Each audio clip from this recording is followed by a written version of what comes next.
Trying to describe it, what it's like. I'm sorry, it's kind of undescribable, right? I wish I can just tell you it's like Alpha 3. I wish I can tell you it's just like Third Strike. I wish I can tell you it was just like Street Fighter 4, just like Street Fighter 5, but it's really not. It's a very weird amalgamation game that, with the perspective of all the Street Fighters, is like, it's just taking little bits of everything, and then you actually play it, and then it genuinely feels, it feels weird and different, right? And then when you start grasping the mechanics and actually utilizing them in certain ways, stuff starts to click, and then you get it. It's like, oh shit, okay. Is that gonna last? Is it a honeymoon phase? It could be, right? It 100% just could be some really fun honeymoon phase thing right now. A lot of fighting games are like that. It's pretty though. When all this shit takes place and all this stuff starts colliding, it looks really goddamn good. It's a good thing. It's a good thing it's not the same as previous Street Fighters. Street Fighter 6 100% has an identity. It's going for something different than any previous Street Fighter game before. And that's not just through gameplay, it's through visuals, it's through presentation, it's through its crazy redesigned roster. It's everything. Here's my prediction. I think a lot of Street Fighter 5 players are gonna hate it. Here's my hot take. Here's my brutal hot take regarding the game. I think a lot of people that are really good at Street Fighter 5, if not really love Street Fighter 5, aren't going to like this shit. I think it's going to be very different. And the way Street Fighter 5 sort of guarantees the fact that you commit to this, you do this, you get that, you pretty much have to wait for the, you know, the shimmy or the throw or take the throw, and then the, you know, the situational stuff that happens in a game like Street Fighter 5, which takes a shit ton of skill. This game already feels very different. I could be completely wrong, but this is my very early hot take, and my very early hot takes of fighting games sometimes are negative in ways that I wish it wasn't the way I felt, but it's just the way I friggin' feel, and they usually come true, unfortunately, and I don't want them to. But that's my take right now, that it feels so much different than a game like Street Fighter 5. Who actually likes Street Fighter 5? A lot of people do. That game's great. It's just how Street Fighter 4 players hated Street Fighter 5. Well, yeah.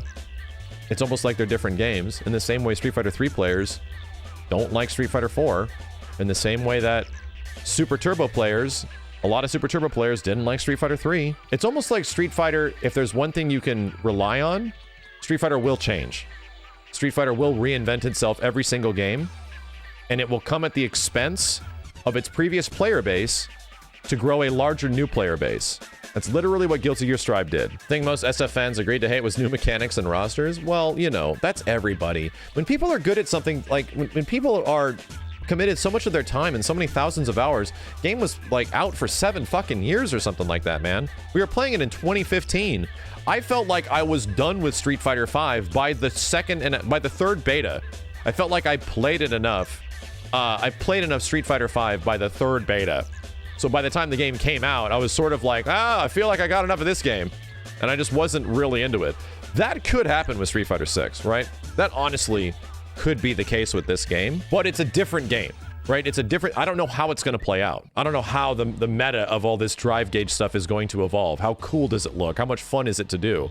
How much situational awareness? How many decisions are you going to have to make on top of decisions, right? That's important. My only issue with Street Fighter 5, especially in the first few seasons, there wasn't a lot of decision-making happening. Right. You only had so many things your character can do. You only had so many gameplay mechanics at your disposal. The counter-hit situation and the big strike throw aspect of it only led to so many ways that you can get shimmied. And that wasn't a bad thing. They just needed more sauce. And guess what? They gave characters more sauce. Now Street Fighter 5 is pretty fun. The big thing I have to say at the end of this entire impression, right, all these impressions that I put out about the game, is that first version playable fighting games always change. They never stay the same. How they will change, I don't know. But I can say we saw a pretty negative impact on Street Fighter 5 in the early versions, where there was some really fun shit in the game, and then it got taken away. And that was really depressing to see that essentially happen over the entire span of its beta period. Will that happen with Street Fighter 6? There's absolutely a possibility that some stuff could just get knifed and a lot of stuff taken away from characters and from mechanics of SF6. But I would like to think that the developers are aware of that. And they already seem pretty hyper-aware of what people felt about Street Fighter 5 in the long run, where that isn't the case. Where hopefully they add more stuff, right? Where they actually make things better and include more things, if not make the drive gauge recover quicker or something like that. You know, we don't know. Anything could change at this point. Any of the weird frame data you've seen, any of the kind of stuff that's been available so far, they can make perfect parries like crazy easy, like 5 frames or something like that. Who knows? All I can tell you as of right now, it's different, you know? And I'm enjoying myself because I really appreciate fighting games that make you make a lot of choices. And there's a lot of choices and a lot of management between all these systems that I'm kind of having a lot of fun with. Even if the game doesn't have like a super deep combo system, it doesn't seem like it does. At the very early levels of the game make it feel like it's relatively limited in combos. But it makes up for that.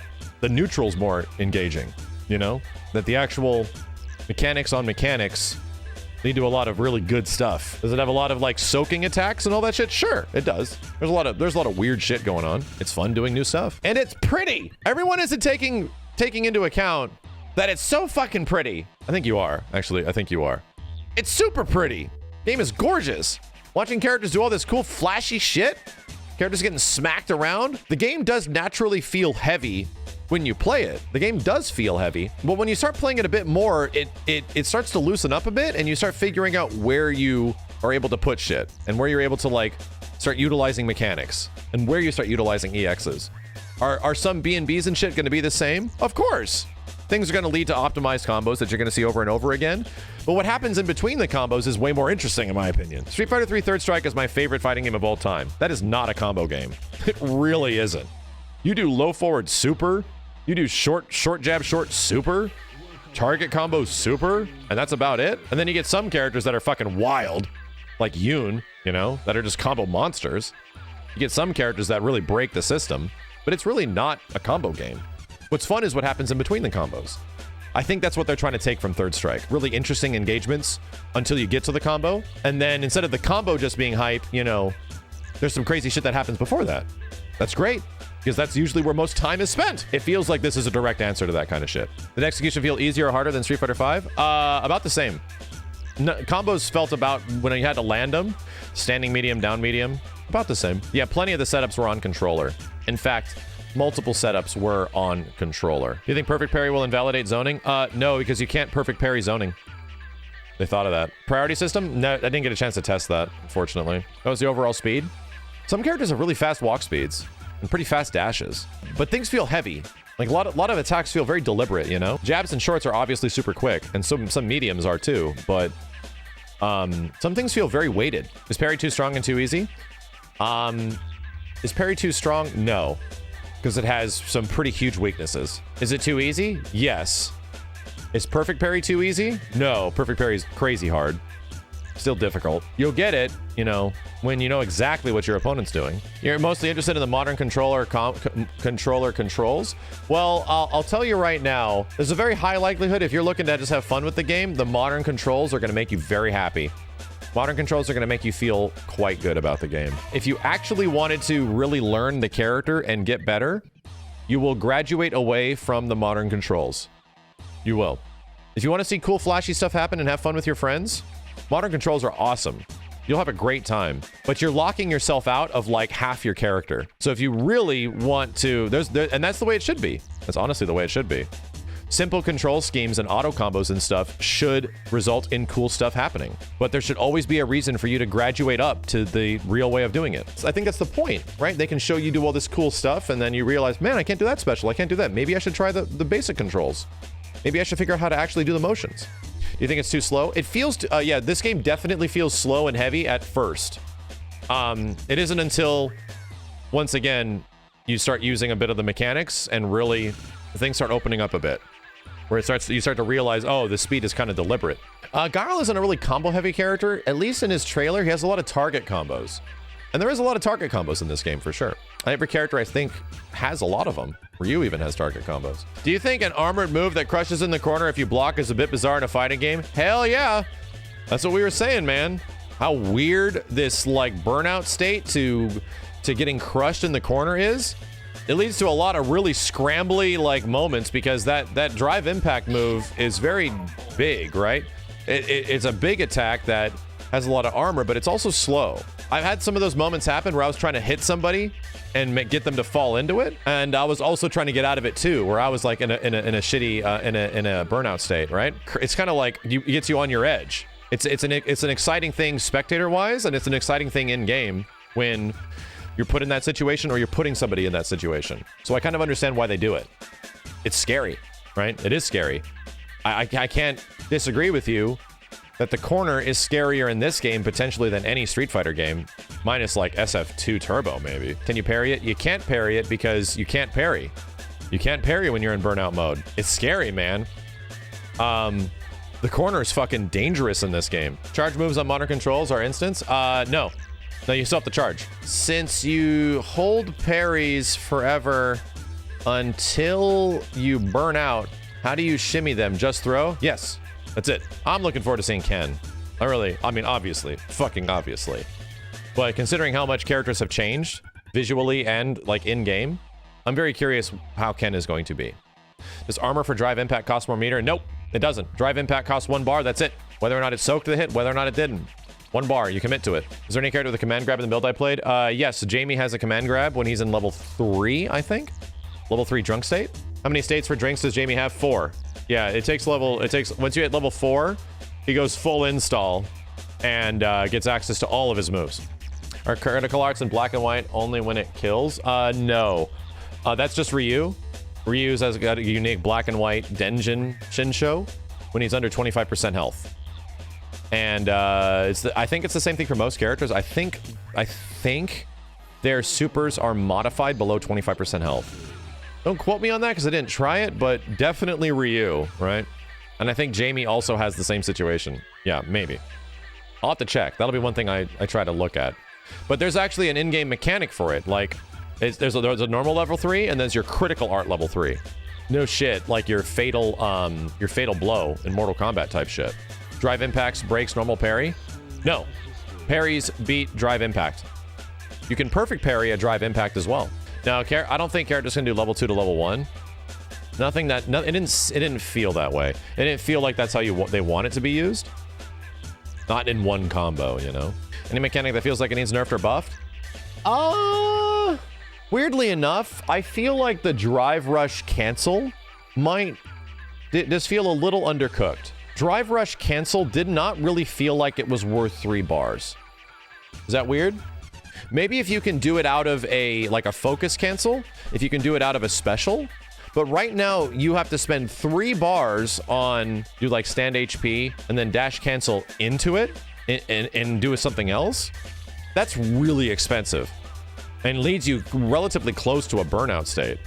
To me, that's a bit too expensive. If there's 2 things I hope they change based on what I played, I hope they add special to super cancels for everything. Just let special to super cancels rock in general. I think that the drive rush should maybe be less expensive. 1 off of a parry, yeah. If you do it out of a parry, it's just 1. But if you do the dash cancel out of a normal, not a special, just a normal, 3 drive bars. It's a bit intense. It's almost like you can use it defensive. Maybe 2 would be a bit too good. I don't know. Right now, it just didn't. At least very early on, it sounded super OP on paper, but when you play the game, it doesn't seem like it's that worth it, because that's a lot of drive gauge. Yeah, maybe if it's successful, it'll give you some back. I don't know. Think it's best to turtle when you're in drive gauge? No, you know why? When you turtle when you're in drive gauge and you just block it out, you lose a shit ton of drive gauge for blocking. You need to attack. When you are low on drive gauge, it doesn't come back like MK11. It comes back super slow. It's different than MK11. If you go in and attack when you're low on drive gauge, granted, if you're low on drive gauge, you are very close to being fucked. If you block a few attacks, you're gonna get burned out, and then you're gonna get stunned. You have to look at the drive gauge as like an actual block guard. I'm sorry, a block bar. Think of it's multiple things, right? The drive gauge isn't just your offensive and defensive attacks, it's also technically your guard bar. Yeah, like Alpha 3, CVS 2, where you can actually see the guard bar, you know? So no, you don't. That's what I was worried about too. Do you just camp it out and wait for that stuff to come back? No, you have to almost be offensive or be super defensive, right? Because if you start blocking attacks, you're gonna get fucked up. That's what the drive system is all about. The drive system is about stealing turns and not letting you feel comfortable in your ways, right? You can't just commit to shit. You can't just like commit to the same block strings, commit to the same things, like the same exact strategies, because the parry throws that out the window and the drive gauge, I'm sorry, the drive impact throws that out the window. And that's something that is very like prominent in Street Fighter 5 and Street Fighter 4 especially. Vortexy things where you just like, hey, I just learned my vortex and I fuck you up, you know? And in Street Fighter 5, you just learn your meaties, you learn your meaty timing, find one mix with your V-trigger, fuck people up. And that's why I compare it the most to Third Strike, because the last fighting Street Fighter game that was like that was Third Strike, where you had ways out of shit. And people don't like that. People like practicing the way and it works and you fuck people up, you know? So that's what I mean where I have an early prediction that some Street Fighter 5 players might not like it. What if it had air parry? It would be a very different game. If they had air parry, it'd be a very different game.